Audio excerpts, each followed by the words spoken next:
બીજા અનેક વચનામૃતમાં સાધુનો મહિમા અને લક્ષણો તો કહ્યા જ છે, પણ અહીં તો જેની સેવા કરવાથી ભગવાનની સેવા થાય અને જેનો દ્રોહ કરવાથી ભગવાનનો દ્રોહ થાય, એટલે કે મહારાજે એ સાધુને ભગવાનની કક્ષામાં મૂકી દીધા છે. પરમાત્મા જેમ કલ્યાણની ઈચ્છાવાળાને સર્વસ્વ સમર્પણનું કેન્દ્ર છે, તેમ આ સંત પણ સર્વસ્વ સમર્પણનું કેન્દ્ર બને છે.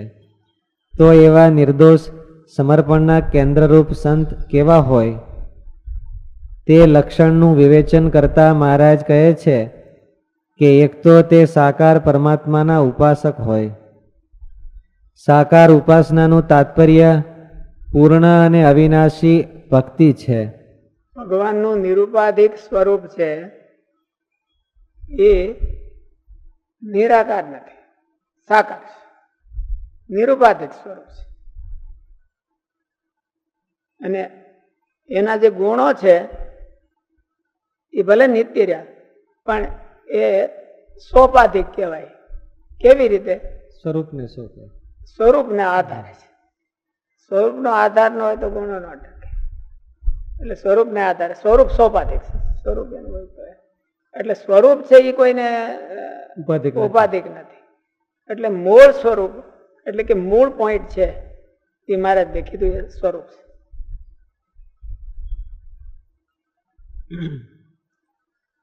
સાકાર પછીનું જે વચનામૃત છે ને એમાં એ જ આવે છે. સાકાર ઉપાસના વિના ધ્યાન, ભજન, સેવા વગેરે સનાતન રહેતા નથી.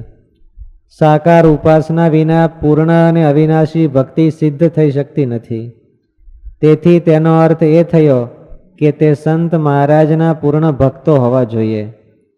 પૂર્ણ ઉપાસક છે. ઉપાસના છે ને એ મૃત્યુ પછી હોતે કન્ટિન્યુ એનો આવરી લે છે, એનું અભિદાન કરી દે છે. મૃત્યુ પછી શું કરવાનો છે? આને આની ઉપાસના છે એમ કહેવાથી એનો અર્થ એવો થાય કે મૃત્યુ પછી પણ એની સેવા કરવા માગે છે. અત્યારે તો એની સેવા કરવા માગે છે, પણ મૃત્યુ પછી હોતે એની સેવા કરવા માગે, તો એનો અર્થ એવો છે એની ઉપાસના છે.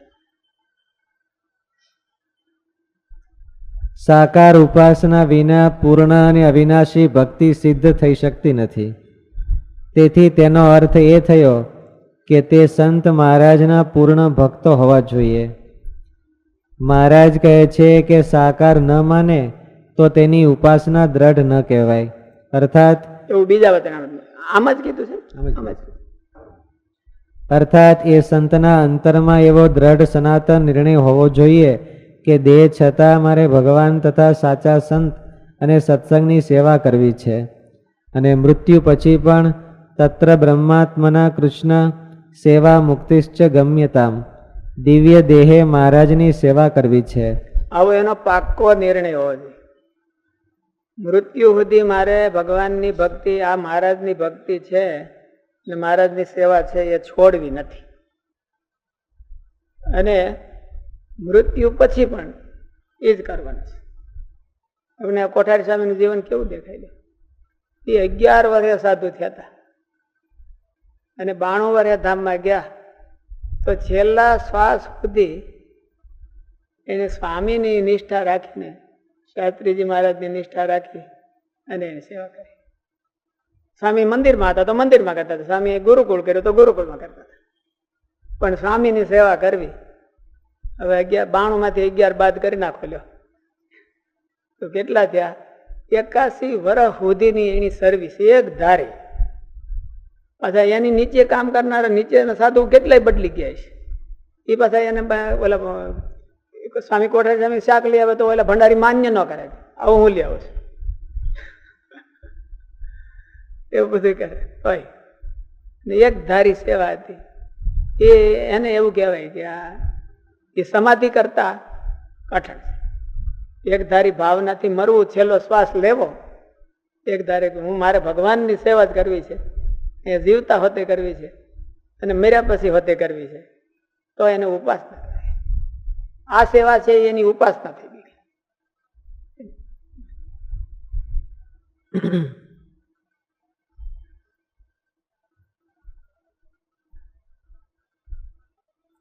એ સંતના અંતરમાં એવો દ્રઢ સનાતન નિર્ણય હોવો જોઈએ કે દેહ છતાં મારે ભગવાન તથા સાચા સંત અને સત્સંગની સેવા કરવી વાત છે. કરતા ને મને એટલે બહુ માંદા પડ્યા હતા ત્યારે માનદ સ્વામી આશીર્વાદ દીધા હતા કે માનદ સ્વામી બહુ માળા ફેરવી કે હવે તને મારા જીવાડ છે પણ કે તું સેવા કરજે. એટલે કોટેશ્વર સ્વામી કે હું સેવા કરે છે અને એને પાડ અને મૃત્યુ પછી હોતી સેવા કરવાની આવો નિર્ણય તો એને મહારાજ ઉપાસના કરી અને એ સાકાર વિના શક્ય ન બને. ધામમાં જો સાકાર ન હોય તો એને સેવા કોની કરે? એટલે એમ કે જ્યાં સુધી એની સ્થિતિ હોય ત્યાં સુધી સેવા કરવાની જે કટિબદ્ધતા એને ઉપાસના એ મહારાજ કે સાકાર હોય તો શક્ય બને નકર ન બને. સાકારની ઉપાસના અને નિરાકારની ઉપાસના. નિરાકાર વાળા તો હોય એ નિરાકારની ઉપાસના જ કે છે ને. તો જે ભગવાન નિરાકાર છે એવું જે મગજમાં ગોખી મારવું અને હૃદયમાં ઘોટી કાઢવું એને નિરાકારની ઉપાસના. તો સાકારની ઉપાસના અને નિરાકારની ઉપાસનામાં ફેર હું?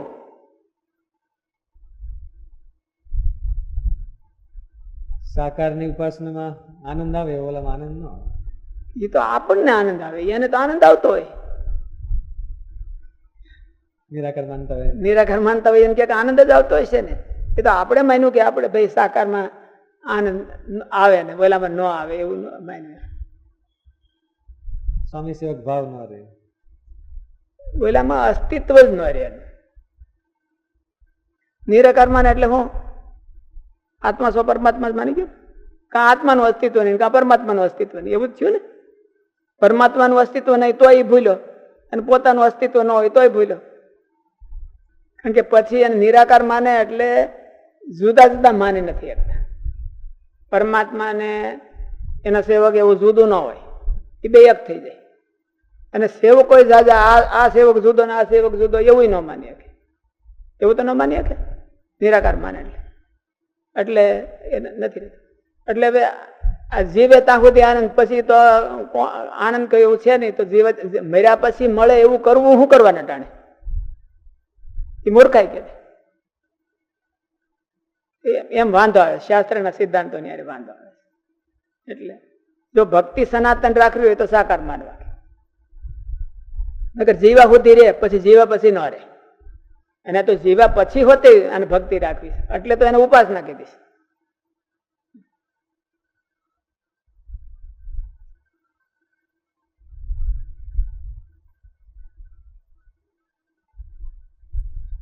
એ સંતના અંતરમાં એવો દ્રઢ સનાતન નિર્ણય હોવો જોઈએ કે દેહ છતાં મારે ભગવાન તથા સાચા સંત અને સત્સંગની સેવા કરવી છે. અને મૃત્યુ પછી પણ તત્ર બ્રહ્માત્મના કૃષ્ણ સેવા મુક્તિશ્ચ ગમ્યતામ દિવ્ય દેહે મહારાજની સેવા કરવી છે. એવો તેના એને અટાણે એવો નિર્ણય હોય તો એને અત્યારની સેવામાં હોતે આનંદ આવે. ઉપાસના થઈ હોય તો એને આનંદ આવે કે મારે તો ભગવાનની મર્યા પછી એ સેવા કરવી છે અને અત્યારે સેવા કરું છું. તો એને એમ થાય કે ઓહો આ તો દિવ્ય પ્રાપ્તિ થઈ. ત્યાં સુધી દિવ્ય પ્રાપ્તિ, મર્યા પછીનો સંકલ્પ હરકો પાકો ન કરે ત્યાં સુધી આ જે કરે છે એનો આનંદ ન આવે. એવો તેના અંતરનો આશય અને દ્રઢ નિર્ણય હોવો જોઈએ. કારણ કે ઉપાસના શબ્દનો અર્થ મહારાજ પરમાત્માની અનન્ય સેવામાં લઈ જાય છે. મહારાજે વચનામૃતમાં કહ્યું છે કે જ્યારે નિરાકાર માની પોતાને જ પરમાત્મા માને ત્યારે સેવા કે ભજન કોનું કરવાનું રહ્યું? જ્યારે પોતાને જ પરમાત્મા માને ત્યારે સ્વામી સેવક ભાવ લુપ્ત થઈ જાય છે, ત્યારે ઉપાસનાનો નાશ થઈ જાય છે. નિરાકાર માનતા હોય એટલે કે આત્માને પરમાત્માને અલગ માનતા હોય એવું ન બને. ક્યાંય નથી, કોઈ નિરાકાર એવો નથી કે આત્માને પરમાત્માને અલગ માનતા હોય એવું કે કોઈ નથી. કાં કૈવલ્યાર્થી હોય અને કાં નિરાકારવાદી હોય. કૈવલ્યાર્થી હોય પાછા જુદા હોય અને નિરાકારવાદી છે એ જુદા હોય. કૈવલ્યાર્થી તો શું માને? તો એ માને તો ખરા જ એવું જ કે હું ભગવાન થઈ જાઉં. દાખલા તરીકે જૈનો છે એ કૈવલ્યાર્થી છે, પણ એ અદ્વૈતી નથી. કૈવલ્યાર્થી એટલે કોઈ ભગવાન નહીં. અને જેટલા દાખલા તરીકે સાંખ વાળા પણ એવું માને છે કે ભગવાન નથી એને માટે. પાછા આત્માઓ બધા ભગવાનમાં વિલીન થઈ જાય એવું નહીં. એ બધા જેટલા સિદ્ધ આત્મા થાય એટલા કેમ આ બધા ઓલા ક્રિશ્ચિયનો છે એનો સ્મશાન ભૂમિમાં એક એક ખોડી નવી એક એક ખાંભી નવી ખોડે એની કરે જાજી ખાંભીઓ થઈ જાય એમ એટલા બધા એ થઈ જાય. એટલે કાં તો સાંખ્ય વાળાની ઘોડે એમ માને કે એટલા બધા પુરુષ થઈ ગયા, અને કાં તો કાંઈ કૈવલ્યાર્થી એટલે આપણે કાંઈ લેવા દેવા નહીં સંસારની હારે ભગવાનની હારે કાંઈ, આપણે આપણું સ્વરૂપ પ્રાપ્ત કરી લીધું. તો એ સાકાર તો રહ્યા, પોતાનું અસ્તિત્વ રહ્યું એટલે સાકાર તો રહ્યા.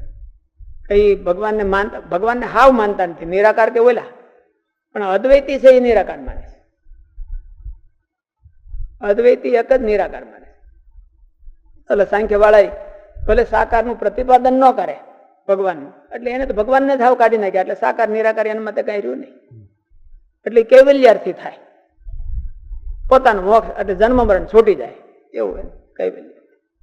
પણ એ નિરાકાર ન કહેવાય. એને પોતાનું અસ્તિત્વ મર્યા પછીનું અસ્તિત્વ તો જાળવે છે. અદ્વૈતીઓ મર્યા પછીનું પોતાનું અસ્તિત્વ નથી, એને સ્વતંત્ર અસ્તિત્વ નથી, એટલે નિરાકારમાં એવું નથી થતું. સાંખ્ય વાળા તો સાકારી છે, સાકારવાદી છે, ગમે એમ તો કહેવાય. ભલે ઈશ્વરને નથી માનતા પણ આમ સાકારવાદી છે. આ પદાર્થો બધા એને માને, એ અસ્તિત્વ સત્ખ્યાતિ વાળા છે. અદ્વૈતી વાળા છે એ તો નિરાકારે માને છે અને અદ્વૈતી માને છે, અદ્વૈતી માને છે. એ અદ્વૈત જ માને છે, એટલે અદ્વૈતમાં નિરાકાર આવી ગયો. અદ્વૈતમાં નિરાકાર કેવી રીતે આવી ગયો? પરમાત્મા ને એટલે ઓલો વિભૂત પ્રકાશ માત્ર માને છે ને, ચિન્ન માત્ર બ્રહ્મ, ચિન્ન માત્ર બ્રહ્મ એટલે નિરાકાર હોતે થઈ ગયું. અને જીવ ને પરમાત્મા બે અદ્વૈત હોતે થઈ ગયું.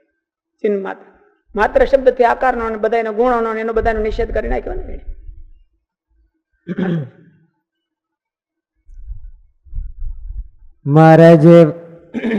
મહારાજે વચનામૃતમાં કહ્યું છે કે જ્યારે નિરાકાર માની પોતાને જ પરમાત્મા માને ત્યારે સેવા કે ભજન કોનું કરવાનું રહ્યું? જ્યારે પોતાને જ પરમાત્મા માને ત્યારે સ્વામી સેવક ભાવ લુપ્ત થઈ જાય છે, ત્યારે ઉપાસનાનો નાશ થઈ જાય છે. માટે સાકાર ઉપાસનાનું તાત્પર્ય આ ઉપાસના છે એ બે માં સંભવી શકે છે, એકમાં સંભવી નથી શકતી, એટલે એને ઉપાસના રહેતી નથી. એને એક જ તત્વ છે એને માટે.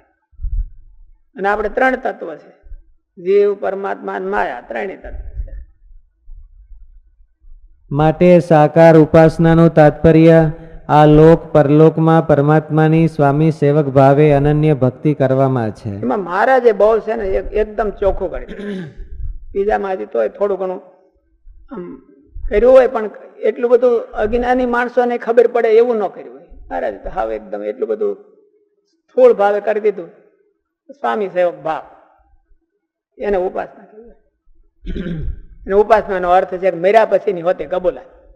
મારે મર્યા પછી પણ ભગવાનની સેવક થઈને ભગવાનની સેવા કરવી છે. અને મર્યા પછીનું અત્યારે કબૂલ કરે ને તો અત્યારે કરતા હોય એનો અનુભવ આવે, અને અત્યારે કરતા હોય ને એને મર્યા પછીની ખબર ન હોય તેને બિચારાને કઈ ખબર નહીં કે ન્યા જઈને શું થાય ને શું થાય કરશે. મર્યા પછીનું અત્યારથી કબૂલ કરે તો એને બહુ અત્યારે આનંદ આવે. આ છોકરો જે એમ નક્કી કરે કે મારે ડોક્ટર થવું છે, તો જો એ 12માં ગમે એટલી મહેનત કરે તો એને થાક ન લાગે. શું કરવા ને એને ખબર છે પરીક્ષા પાસ કર્યા પછી મારે ડોક્ટર થવું છે, એટલે આ અહીં વાંચતો હોય ને તો એમાં ડોક્ટર નો આનંદ આવતો જાય. મારે ચાર્ટર્ડ એકાઉન્ટ થવું છે એવું એ મનમાં અગાઉથી નક્કી કરી નાખે ને, અને અગાઉથી નક્કી કરીને એ પ્રમાણે કરવા મળે તો કરે છે એનો આનંદ આવે. અને જેમ જેમ એક એક ડિગ્રી એક એક આમ કે ધોરણ એનાથી નજીક આવેલો જાય એમ એમ એને વધારે આનંદ આવતો જાય. અને ન કરે એમને આગળ તો હાલ્યો જ જાય, ધોરણ તો પાસ થતો જ જાય, પણ નક્કી ન કર્યું કે મારે પછી શું થવું છે તો એને આનંદ ન આવે એટલો બધો. ઓલાને આનંદ, ઓલાને દેખાય એટલે આનંદ આવે. એટલે મહારાજ ગુણાતીતાને સમય કીધું મર્યા પછી જેને પામમાં છે એ દેહ જતા મળ્યા છે, અને એનાથી ઉપરાંત મર્યા પછી જે કરવાનું છે એ જ અત્યારે કરી શકે. તો એનો આનંદ કેટલો બધો હોય. મર્યા પછી જે આપણે કરવાનું છે આપણને એમ થઈ જાય કે અટાણે હું એ જ કરું છું, તો એના આનંદનો પાર ન રહે. એને કોઈ રોકી ન શકે, એમાંથી કોઈ સ્વભાવ પણ એનો આડો ન આવી શકે. એવી વાત મહારાજે આમાં કીધી.